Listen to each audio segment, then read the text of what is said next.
Hello and welcome to the NSF CSGrad4US Fellowship Informational Webinar.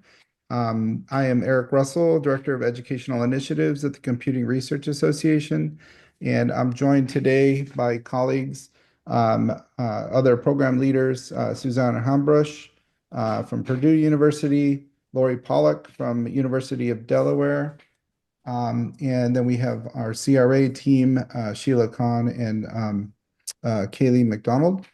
And yeah, we're glad that you are here, and we're looking forward to sharing information about the fellowship program. Next slide. So our agenda for today is to give you an overview of the fellowship program itself. We will also discuss getting a PhD, some of the motivations and process and opportunities for doing so.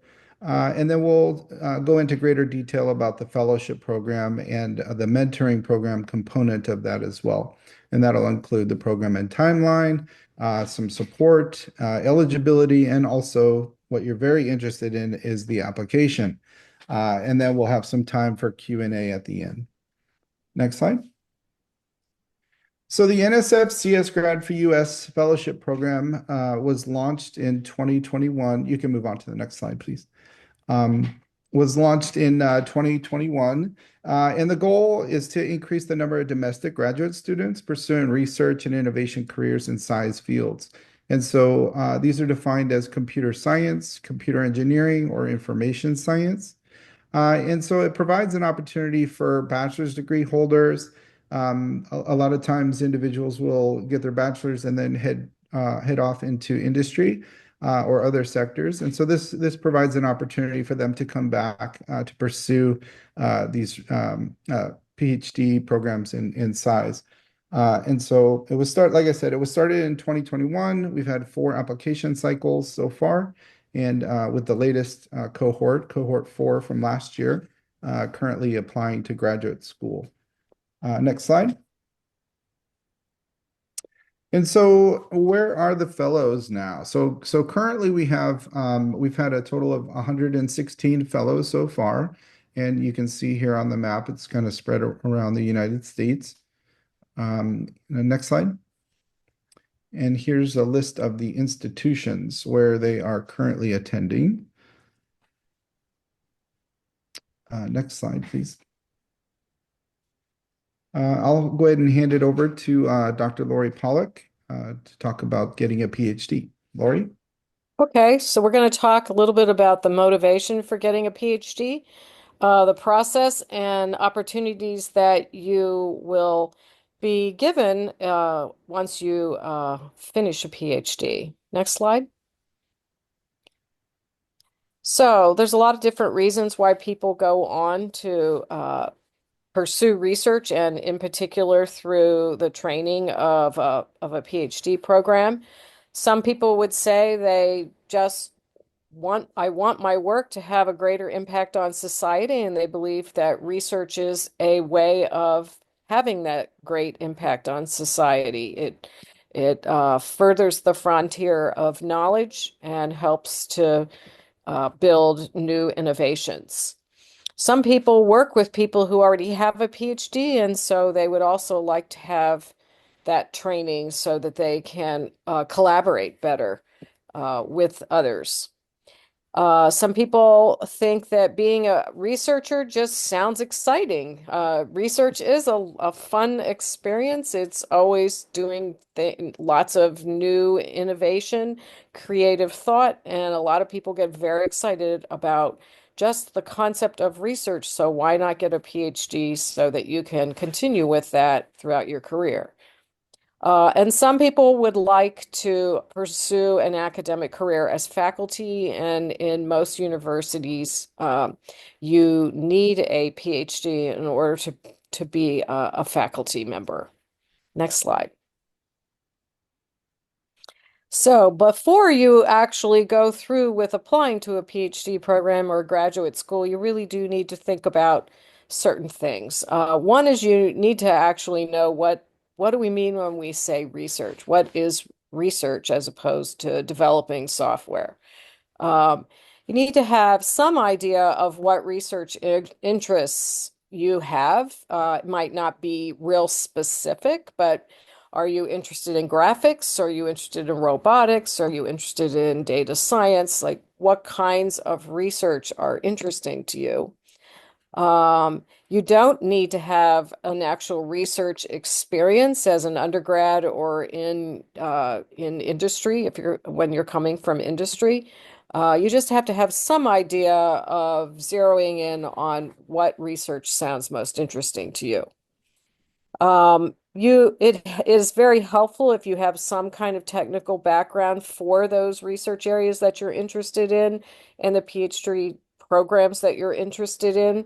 If you don't have that background now, you might spend the next year gaining some of that background as you're applying. Um, you need to have expectations on the backgrounds are going to really vary quite a bit depending on what the research area is, what the program is. So information science programs or might have very different requirements and expectations of background than computer science or computer engineering programs. And so you need to find out what those are as you're applying. And you need to recognize that doing PhD study is really that you're taking on a full-time, it's like taking on a full-time job. And it's very unlikely that you can keep your industry job while you're enrolled as a student. The advisor is going to expect that you are a full-time in research for the PhD. Next slide. So there's tons of research areas in computer information systems and engineering. This is just a word cloud that kind of shows how many different things, different areas there actually are. It's really broadened over the years. And so there's lots of exciting areas to get involved in. And that is one of the things you need to think about before you apply is how do you narrow this down for yourself? Next slide. So, what opportunities does having a PhD actually provide to you? So you go through all of this. You really do want to know why would I get a PhD beyond the fact that I am interested in research and all the other motivations that I gave earlier. What can you get at the end of all of that? Certainly faculty positions. So academic research faculty positions can be purely teaching positions, or they can be research positions, or some combination of research and teaching positions. So different kinds of institutions. There's research institutions, and then there's four-year institutions, and then there's institutions that also, in addition to undergraduate, they offer master's degrees. So there's lots of different kinds of institutions with opportunities and different varieties of balance between research and teaching. Uh, all of them likely to require a PhD. A PhD gives you the strongest credentials for those positions. In addition to academic, though, there's non-academic research positions, and that is a scientist in a research lab that could be in a company, it could be in government somewhere, or a national lab. And this includes applied research positions. Uh, uh, yeah. And then there's research-driven leadership, where you get involved in a startup, consulting, technical leadership, government kinds of policy leadership, where it's driven by research, and you really do need the training of a PhD to be able to take on that kind of leadership. So just to give you an idea, today about 60% of people um, awarded with a PhD in computer information science and engineering do not pursue an academic career. They actually pursue one of these other careers beyond being faculty. Next slide. So there's several components to applying for a PhD.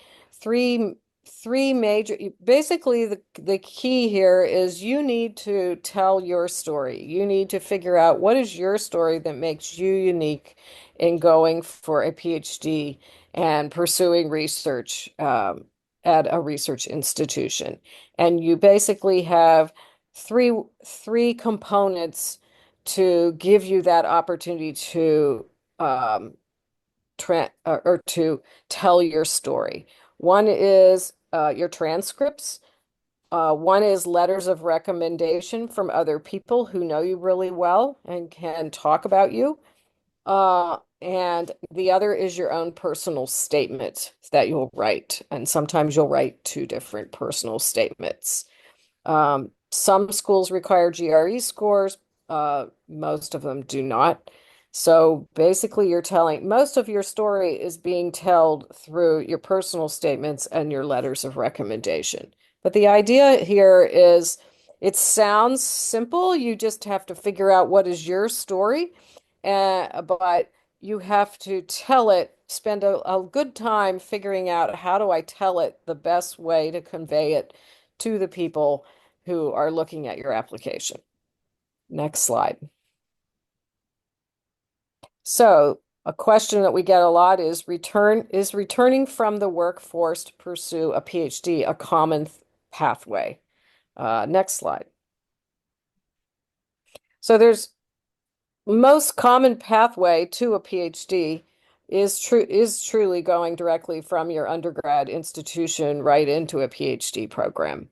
Uh, People, a lot of people do it that way because it's maybe less complex. They haven't gone off and gotten a nice job with a nice salary and started their life, as we would say, real life after college. And so it seems like a smoother transition. However, that's not the only pathway, and the CSGrad4US is really providing you a unique opportunity to take a different pathway. Basically, the pathway where you have started your life after college you're in the workforce and you're rethinking what you want to do with the rest of your life. And so CSGrad4US is providing that unique opportunity to enter a PhD program with a lot of mentoring to make that a successful application and transition. So,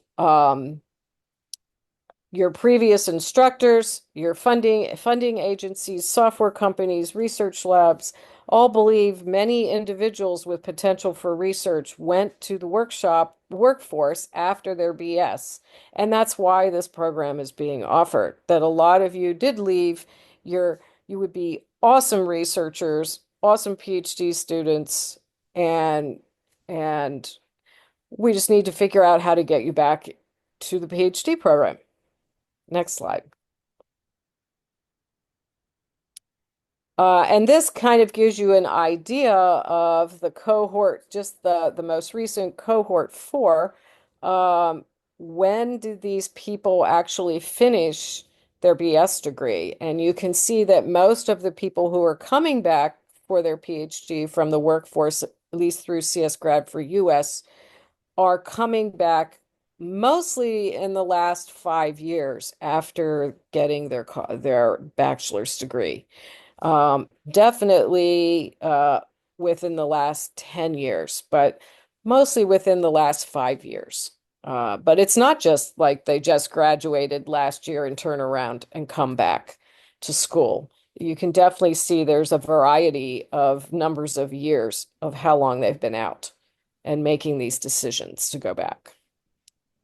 Next slide.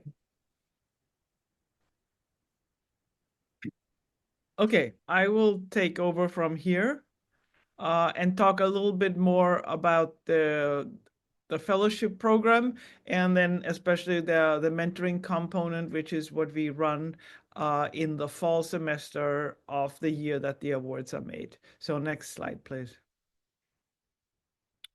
So returning to grad school and getting a successful application put together as Lori said, it sounds simple. It is not simple. And it is harder if you are out of an academic environment where you can ask faculty who have been your teachers in your classes, and you may actually know very few people who've gone through a PhD. And so the mentoring program is a very important component of the fellowship program. And if we talk to the fellows that are right now in graduate school, they'll probably tell us that they wouldn't have made it, or they wouldn't be in grad school without without having a mentoring program. So the mentoring program has a number of components. A big one are 6 90-minute group mentoring sessions that go through the entire process of what it is to do research, what does an application include, and how do I then select the schools, how do I then select where to go to, and what does the first year of a graduate PhD program look like. This is all covered in 6 sessions. This is very general, and every one of the applicants and future fellows is different. So we assign each fellow a coach. A coach usually has about 3 individuals assigned to him or her. They often are in a very similar area of interest, research interest, and that coach will work with the individuals in parallel to the group mentoring sessions and help them then really figure out what will work for me. After the mentoring session and the coaching and the application is done, the big part is that you will be a full-time PhD student in a SCIES PhD program. And their fellowship pays 3 years of support. A PhD takes longer than 3 years. It is many times, think of it as a 5-year effort. And these 3 years of fellowship support can actually be used during 3 years in a 5-year window. And the other remaining years are in computer science, are commonly supported through either a TA-ship, an RA-ship, or another fellowship. So the individual has support for the entire time of being a student, and the fellowship pays 3 years of it. Next slide, please. So the goals are, when we start out, what do we want to achieve? We want to guide the mentees. These are the applicants before they become fellows through their entire PhD application process. So going through what material is needed, identifying and just refining and focusing on the research areas of interest, which can range from somebody knowing exactly what they want to do. Somebody wants to be in security and do cryptography, and somebody else wants to be in AI, which is a huge field, and that needs to narrow it. Going back in time and looking who are potential letter writers that still remember you. Are they people in the workforce? Are they people when you were an undergrad? That can be easy. In some cases, it's actually a challenging process. Once all this is together, what are the schools one wants to apply to? Which schools have different programs. So it's not so much that you choose the school, you actually choose the programs that have the requirements, that have the expectations, that have the faculty that you want to work with and that match your research interests. Around now, by April 15, that means all fellows that applied should have an admission or an admission decision, and so they decide which schools to go to. That again is many times a lengthy process to sort through, where they will maybe visit schools, they will talk to the faculty, and then decide what program to join. All of this then has the individual coaching component, which is really important for really everybody.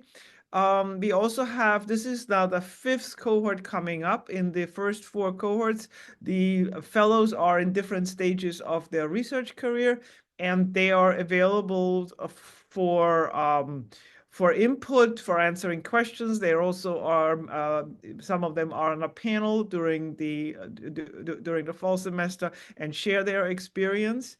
And then there are also then of course, the mentees that are from the same cohort, which can connect through the group sessions that happen, they can connect through the social networks, or they come to the office hours and they talk to each other there. So there are various ways to connect.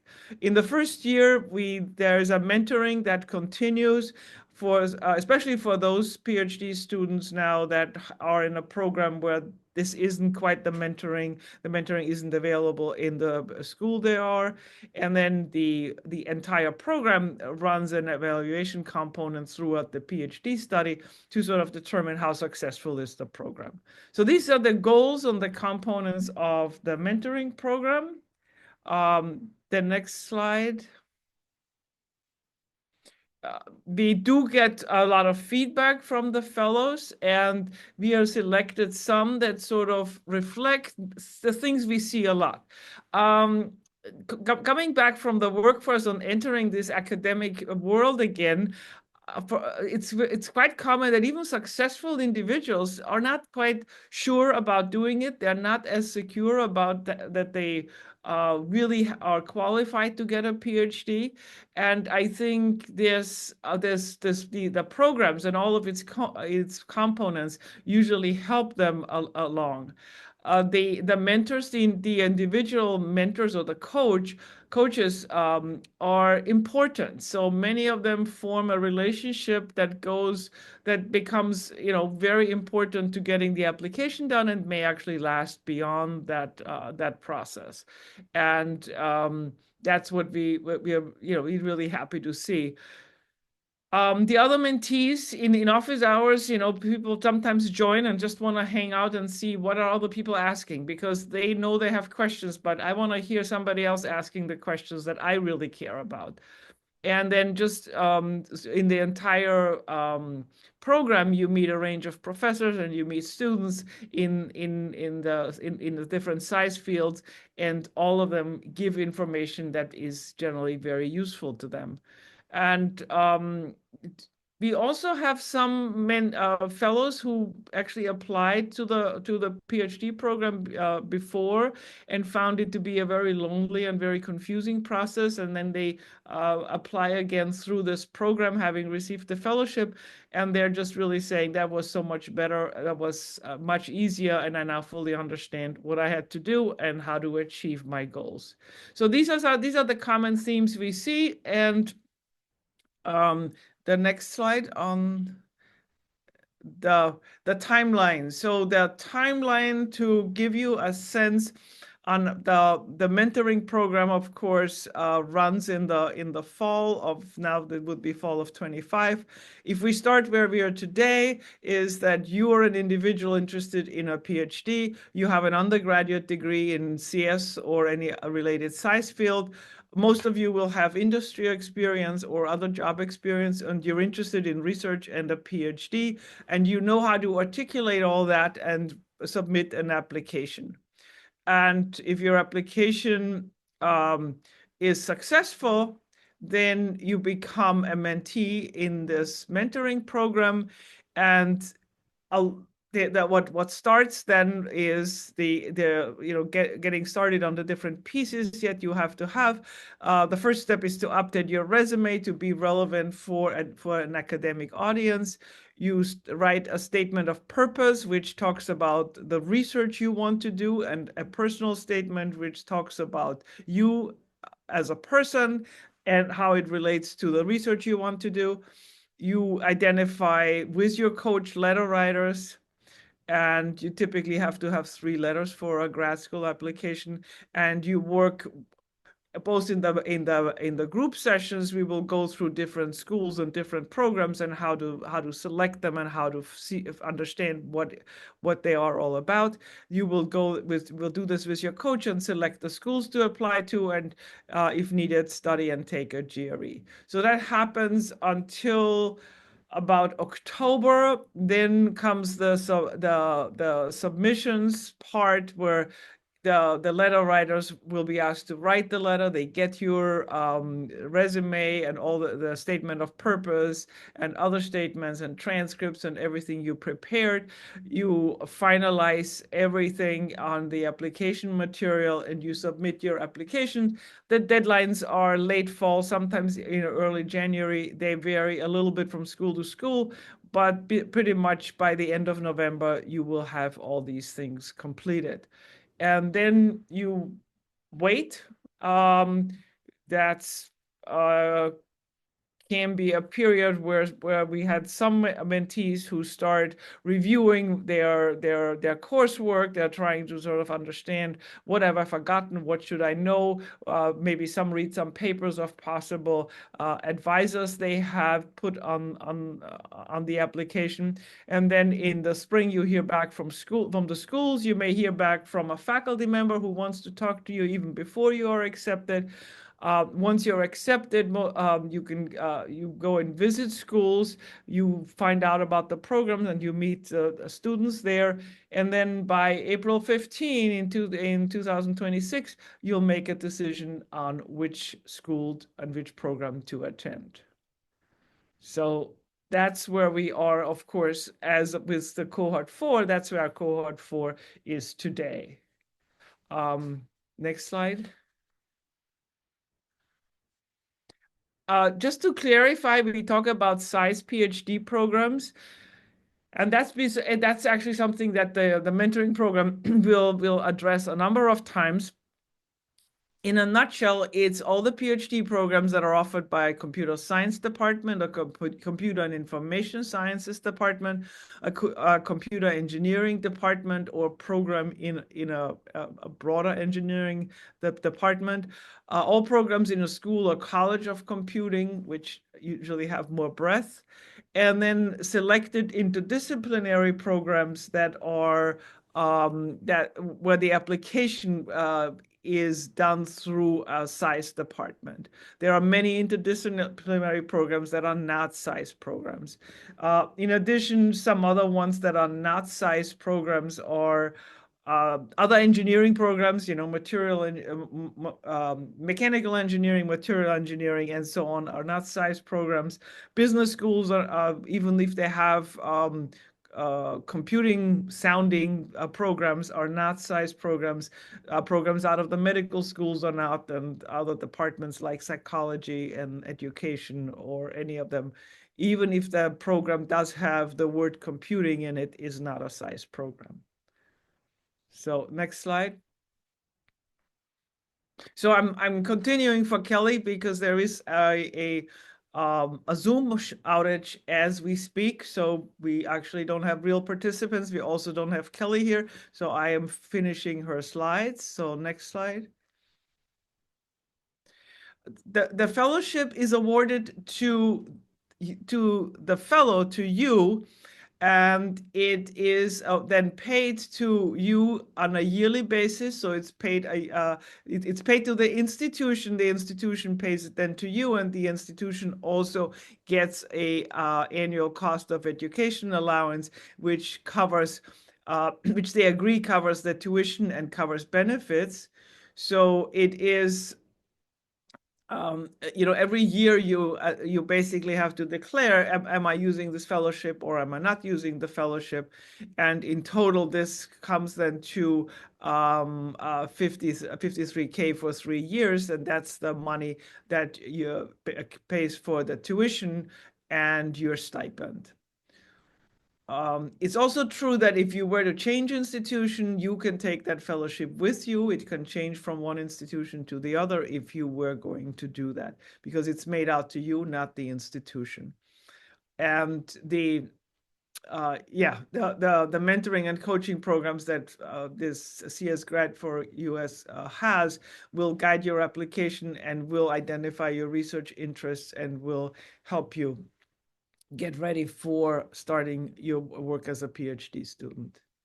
Next slide. The eligibility, read it carefully. I'm not going to go through this here. It is very, very similar to the GRF, the Graduate Research Fellowship that NSF has, which covers not just site, but all disciplines of NSF in many ways. Here, in addition, is you have to have demonstrated a SCI's core competency in that website that's listed up here. This is described. So you do need to be prepared for a PhD program in computer science, computer information science, or computer engineering. The deadlines on that you cannot be enrolled after January 1st, 2025.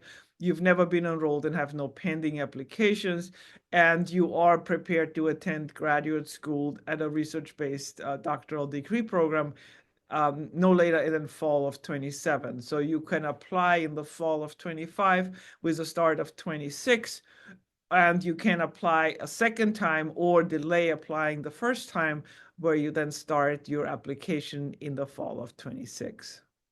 Susanna? Yes. If I could clarify one thing also, because this question comes up periodically, and that's what do they mean by national in that first eligibility item? Okay. And the term national designates a native resident of a commonwealth or territory of the United States, such as, for example, American Samoa.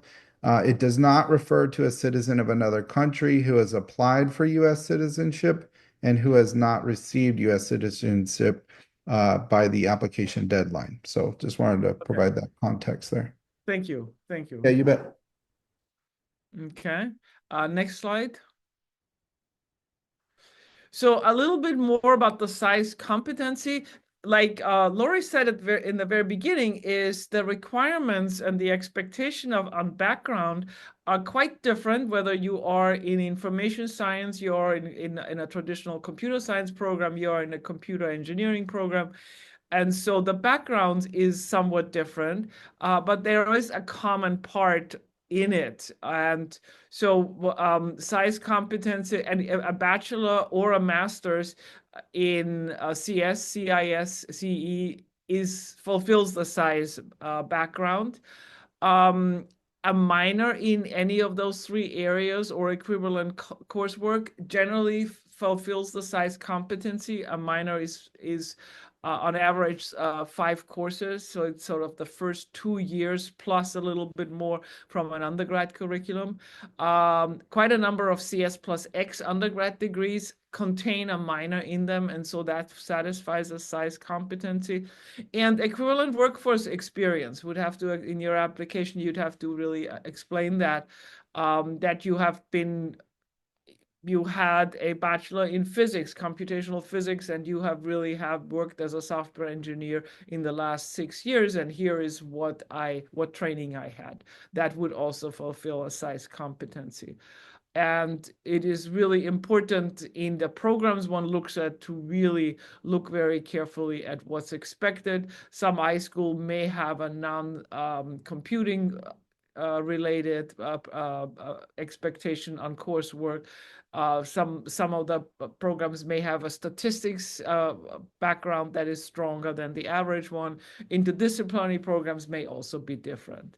So we have some more guidance in this link, and these questions around competency and expectations of programs are discussed during the mentoring program. Next slide. Okay, that goes back to Eric to conclude. They can talk about the deadlines coming up. Sure. Yes, thank you, Susanna. So the fellowship applications are currently live and available at this link. You can also find them on the CRA's webpage for the NSF CSGrad4US fellowship program. And so they will close on May 31st of this year.